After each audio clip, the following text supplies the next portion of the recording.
Well, welcome everybody to our StraightUp Solar's webinar, Lock in Peak Illinois Solar Net Metering Rates Before They Drop.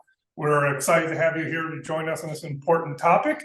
This webinar tonight will describe the upcoming changes in net metering for residential and small business customers who install solar after January 1st, 2025. So let's begin. Again, my name is Eric Schneider. I'm glad to be joining with you from my house here in St. Louis. I'm the Director of Business Development and really proud to be part of a extraordinary marketing and business development team that helps educate our customers about all the things that are going on in solar. And leading our efforts in the marketing and business development department and leading our public policy advocacy efforts is our Vice President of Development, Shannon Fulton.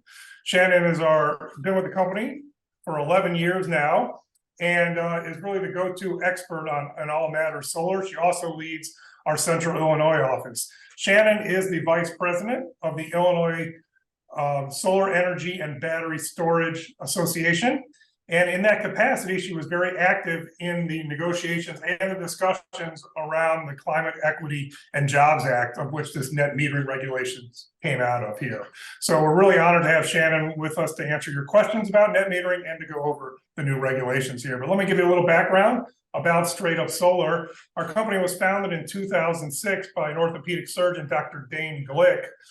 Dane was very much interested in expanding the notion of caring beyond his medical practice into the community. And when he was doing his residency in Western Kentucky, he realized that coal mining was not only affecting the air quality, but also affecting the people who worked there with black lung disease, and really became attracted to solar energy as a path forward to repairing the damage to our planet here. So when Dane moved to St. Louis, he wanted to put solar energy on his home. And back then in 2006, they actually were phone books. He looked up in the phone book and said, well, are there any solar installers available? And there was a blank page in the phone book here. So Dane got his NABCEP certification, became the first NABCEP certified solar installer in the state of Missouri. NABCEP stands for the National Association Board of Certified Energy Professionals, NABCEP. Dane got his installer certificate. He put the solar array on his home, worked pretty well. His neighbors say, hey, that's pretty cool. Could you do one for me? So he got a bunch of guys in a truck. They started putting more solar arrays around their neighborhoods. Now, 17 years later, the company that he founded has grown to 2,800 installations and over 53 megawatts of solar energy installed in our regional grid here. We service small businesses, homeowners, commercial businesses, battery storage, smart panels, EV chargers, all across Illinois and Missouri. We have an office headquartered in St. Louis, in the Maryland Heights area of St. Louis. Shannon is in our office in Bloomington, where she leads our Central Illinois office. And we also have an office in Marion with a full crew down there. We're considered a developer. We do development, engineering, procurement, construction. So we're considered a turnkey installer for projects up to 5 megawatts. We're really proud of our associations, which are listed on the bottom here. I just want to highlight two of them here. For a small company of about 120 employees, we have the buying power of a large national network through our Amicus Solar Cooperative here. We share information, but we also are able to buy panels at a lower rate and equipment at a lower rate that we can then pass on to our customers here. We're active members of our trade association. Again, Shannon is the Vice President of the Illinois Solar Energy and Storage Association. I'm on the board of the Missouri Solar Energy Association. So we're really leading the effort on advocacy. And we're also proud to be a force for good in the community here, joining 6,000 companies all across the world who are certified B corporations who believe that business can be a force for good and putting people and planet in the forefront of all our decision making here. That's a little background on StraightUp Solar. We all come together around this vision of caring for our community. You can go to the next slide, Shannon. We all come together about caring for others by creating a path for clean energy and sustainable economy that honors our values and everyone's healthy shared future. So that's what unites us together all around these clear values here of caring for the community, leading the energy transition, educating everyone, advocating with a purpose, respecting people and planet, and embodying excellence here. And we hope tonight's webinar, we're achieving these clear values, and we hope that you as customers or people in our community hold us accountable for those values here. So today's topic is we're going to talk about, again, just residential and small commercial customers in the Ameren Illinois and ComEd utility service territory. So these net metering regulations are not affected by people who are involved in municipal co-ops or municipal utilities. It's only the investor-owned utilities that this regulation affects. Again, the Ameren Illinois ComEd utility service territory for residential and small commercial customers. We're going to address topics of what is net metering, what net metering changes are coming, how will this impact a solar investment, and what should you do here. So those are the topics we're going to cover. Again, if you have questions as we go throughout the program, drop them in the chat, and I'll pass them along to Shannon. With that, let me turn it over to our esteemed Vice President of Development for StraightUp Solar and head of our Central Illinois office, Shannon Fulton. Thanks, Eric. All right, welcome everyone. If any of you have been sort of following the solar industry, the solar policy and opportunities in Illinois for very long, you'll remember that a few short years ago, we were sort of all worried about this idea of net metering going away, you know, in a short period of time. Well, the great news is, on one hand, it's really great news. We have a date certain where we know when net metering is going to shift. It's not going away, it's going to shift. So that's what I'm going to hopefully help you understand how it will shift, when it will shift, and what it means for existing customers and existing folks who have solar and investor-owned utility territory, and those who are thinking about going solar. So first, to get started, let's just briefly review how solar and net metering work together. So net metering, or what's called net energy metering, NEM for short, is the financial exchange between a solar owner, let's just say a solar homeowner, and their utility. So net metering exists in different forms, even with co-ops and municipal utilities, but this shift that we're talking about is only with the investor-owned utilities. So the exchange involves compensation for the kilowatt hours produced by a solar system that are exported to the grid at various times throughout the day. And then the financial value for those credits that the customer receives for pushing solar energy out to the grid is that process of netting energy in and energy out is called net energy metering, or NEM. So that's what we're going to talk about today. And we have a brief video that 1 minute that explains it a lot better than I can. And the visuals are pretty cool. So let's watch this.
Sorry, there was music, but there were no words, so it was all written. And we can share this as part of our email follow-up. We will share a link to this video as well. But I presume most of you understand in general how solar and net metering works, and we can spend a little bit more time talking about the details of that if folks would like more of a learning opportunity there toward the end. Okay. So there is a lot here on the right-hand side showing showing several steps in understanding how net metering shows up on your electricity bill if you have solar already. And the link to this, Ameren actually this is from Ameren's website. They actually have a great reference for you if you want to understand what your electricity bills, what your electricity bill will look like. I'm not able to, let's see. Let me see, sorry. What your electricity bill will look like once you have solar. Here it is. I put the link to this resource from Ameren in the chat. I would highly recommend that you spend more time looking at it. It shows two examples. One shows if you're an example of how credits show up if your solar system produces less energy in a billing cycle than you need. And then the one that I have shown here depicts actual exported energy and how you're credited for it. So I'm not going to go through every step necessarily, but what I want to demonstrate or want to show you here is that currently the net metering crediting, crediting process with the investor-owned utilities includes credits for both the supply, the electric supply and the electric delivery sections of your bill. And you can see up in the sections that I advanced too quickly. The sections, the top white section here shows that you have excess generation being credited on this particular billing cycle. And you can see that there is crediting happening for supply and delivery. So in this particular billing cycle, in every particular billing cycle on your bill, think of energy usage that shows up on your bill and you're charged for, or there's a quantity for, as kilowatt hours into your home. There's kilowatt hours of energy that you're pulling in from the grid. And the total excess kilowatt hour sent back to the grid shows up on your bill as kilowatt hours out. So out of your solar system back to the grid. So then in a case where your PV system produces more electricity from your home or business than is used in that billing cycle. And so what you're allowed to do through net metering is to bank credits and carry them over if your surplus exceeds your needs in any given billing cycle. And then they net out, that's the term, net metering, they net out the total. So the net is the total kilowatt hours in minus any on-site excess generation, which you're credited for. So this is a kilowatt hour for kilowatt hour basis. And you'll notice on your bill, you're charged for electricity by the kilowatt hour. That's the unit by which they compensate you. And so it's a direct offset of that unit. So whatever that unit costs you at any moment in time, whether it's today or 25, 30 years down the road, you will get, you get that credit for the kilowatt hour. So it's called one-to-one retail net metering credits. So what's important to note that today, it's important to remember, today, net metering for residential and small commercial is a one-to-one retail net metering, including credits for supply and delivery, okay? But that will change as of as of January 1st, 2025. And that date certain for the transition to supply only net metering was part of the Climate and Equitable Jobs Act. And the reason the industry wanted that in there was so that there would be no guessing as to how Ameren was calculating or ComEd, how they were calculating the penetration of solar on their grid, and to meet what was generally an arbitrary threshold. Now we know when it's going to change and people can plan for it. So for beginning January 1st of 2025,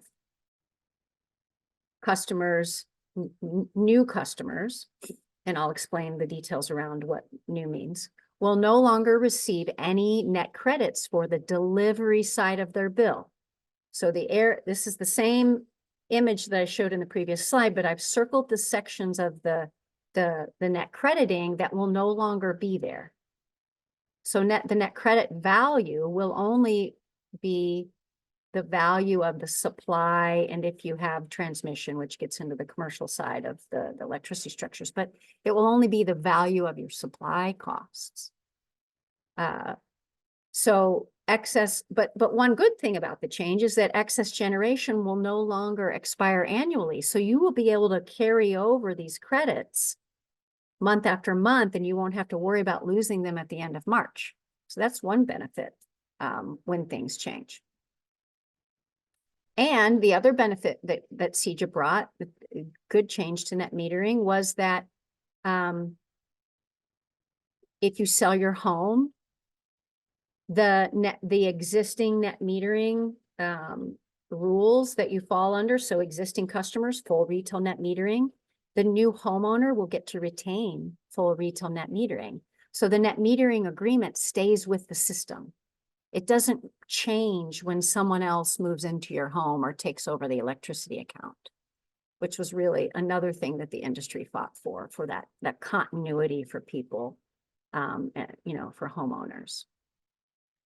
So there were a few good things as well about this change that's happening. So to help you understand what the impacts are to a financial investment in solar, but through net metering changes. But let's see, to understand what the financial impacts are from these net metering changes, we did a bit of modeling. And we looked at a basic 10 kilowatt typical residential system in Ameren, Illinois utility service territory. We assumed this system offsets about 100% of the annual energy supply needs over the course of a year. And we needed to model a system that did have some surplus export at the end of the billing cycle. We used default Ameren basic generation electric supply rates. So this is just basic default rates. And we assumed the annual utility rate escalation happened at about 3% per year. Now, you understand that some years it will stay relatively flat. Some years it could increase by 50%. We just need to assume some annual general rate escalation. And I think 3% is, can be considered pretty conservative. So that's what we used. We needed to start somewhere. So you can see in this graph, the model shows a monthly electricity usage represented by the blue bars. And then the yellow overlay is the electricity produced by the solar system. And you can see where there's a delta between the overlay and the energy usage represented by the bars. That represents surplus energy production in that billing cycle. So we're going to look at how the excess is valued and the impact that it has on the investment. So let's look at this system under the current net metering compensation structure. So currently, the value of a supply plus delivery kilowatt hour credit is 13.1 cents per kilowatt hour. So when you model this system, the first year savings is about $1,650 because you can recognize the value of that full 13.1 cents per kilowatt hour. Now, the savings, if you project that over 30 years at 3% per year, utility rate escalation, it's about a $72,000 savings. So you can, this represents a full retail net metering value. And what's not necessarily represented in the numbers here is the recognition that you're also controlling the escalation of these two parts of your bill over a long period of time. You're in control. Now, this system, the financial case for this system includes approximately $32,700 for the system cost. The federal tax credit at 30% gives you a credit back of $9,800. And then the renewable energy credit payments in the Illinois Shines program represent approximately, again, this is just for example's sake, $11,000. So your net system cost under the current net metering scheme is about $12,000, just under $12,000. Okay. With the new net metering compensation structure comes the addition of a DG rebate, a distributed generation, or what's also referred to as a smart inverter rebate. The intent behind offering this rebate is to offer people who apply for the rebate compensation in exchange for some interactivity and control with the utility. So I'll get into those details in a minute, but with this transition to a new net metering structure comes this also this opportunity for a DG rebate to help offset, to help provide value for that ability for the grid to absorb voltage that's outside of a certain window and help stabilize the grid by using your smart inverter to do that. And there are certain settings that are required on your smart inverter that your installer will set to enable that grid interactivity to absorb voltage among other things, to provide some grid stability, which is great. If we think about, DG contributing to the collective whole, this is one of those things that's really wonderful. And it gives more benefit to the grid besides just a clean kilowatt hour. It gives stability. So that's what the value of this rebate is. And so I'll talk about that in just a second. We'll talk about the incentives, but getting back to the change in net metering compensation, we noticed on the slide before the value of the kilowatt hour, the net metering kilowatt hour was 13.1 cents. Well, now it will be 10 cents in this example because it only represents the value of supply, not delivery. And so in that case, in year one, the savings is $1,260. And over that same 30-year period with the same escalator, I didn't change any other variables, it's a $55,000 savings. The DG rebate does help with the upfront cost. It helps to reduce the upfront cost, but you lose the ability to control the delivery side costs on your bill. Those will continue to escalate. And there is also this thing that we're monitoring right now with those DG settings, those DG rebate settings, where in some instances, the curtailment of power is happening. And that could potentially cause renewable energy credit payment impacts. We're trying to avoid that with the design of our systems to help reduce that impact or eliminate it. But we're seeing some impact there. So that's something to think about when it comes to taking that smart inverter rebate or that DG rebate. So getting to the system pricing, you'll notice it's a little different. There's another line there. There's another incentive, and that's that DG or smart inverter rebate. And it's a significant rebate. It's $300 base floor rebate per kilowatt DC. So you can see that it brings the initial system cost down to around $9,000. It's a good upfront savings. So when we compare the two scenarios, you can see for a 10 kilowatt DC system under current net energy metering policy, the compensation plan, the NEM credit value is 13.1 cents, which represents supply plus delivery value. The year one savings is around $1,655. The 30-year savings, $72,200. And then the cost difference, because there's that added incentive with the smart inverter rebate. And it's between 11,900 to 8,900 is definitely helpful.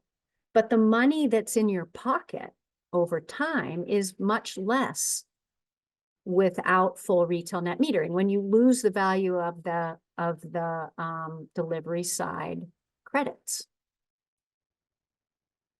Now, not to complicate this too much, but existing solar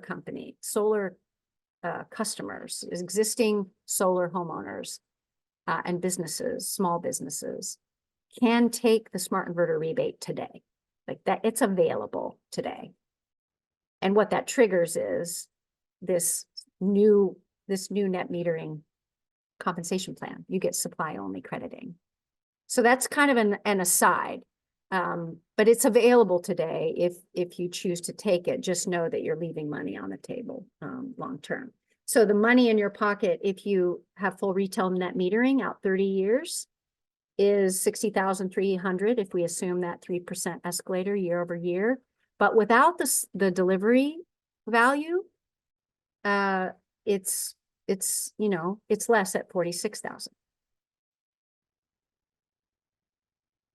So given that, our recommendation, well, I wanted to let folks know that if you have net metering now, you have a system that's operating, you're already in control of your energy future, and you can enjoy full retail net metering out 30 years and buffer yourself from escalating costs, yourself and any future owners of your home. If you're thinking about going solar, we recommend that you act sooner rather than later so that you can lock in full retail net metering for the next 30 years. And while the smart inverter or DG rebate does help offset the upfront cost, you really are leaving money on the table and long-term control of your costs behind. So we can answer questions at the end, and there are, 5 easy steps to going solar if that's something that you're interested in pursuing, and we can certainly help you with that. And here are some pictures of our team in various aspects of those 5 steps to going solar. And we're super proud of, as Eric mentioned, our turnkey model where we have our in-house crews and teams, and are really proud of the work that they do with excellence. So thank you so much for tuning in. You are welcome to all email me directly if you have questions. Or visit StraightUp Solar. We have some information on our website about net metering and how it works, and a lot of other great information. And if you're interested in requesting a quote, you can also email us at straightupsolar.com, or I think Eric is going to, Eric dropped a link in the chat if you'd like to enter your information to have someone call you about going solar as well.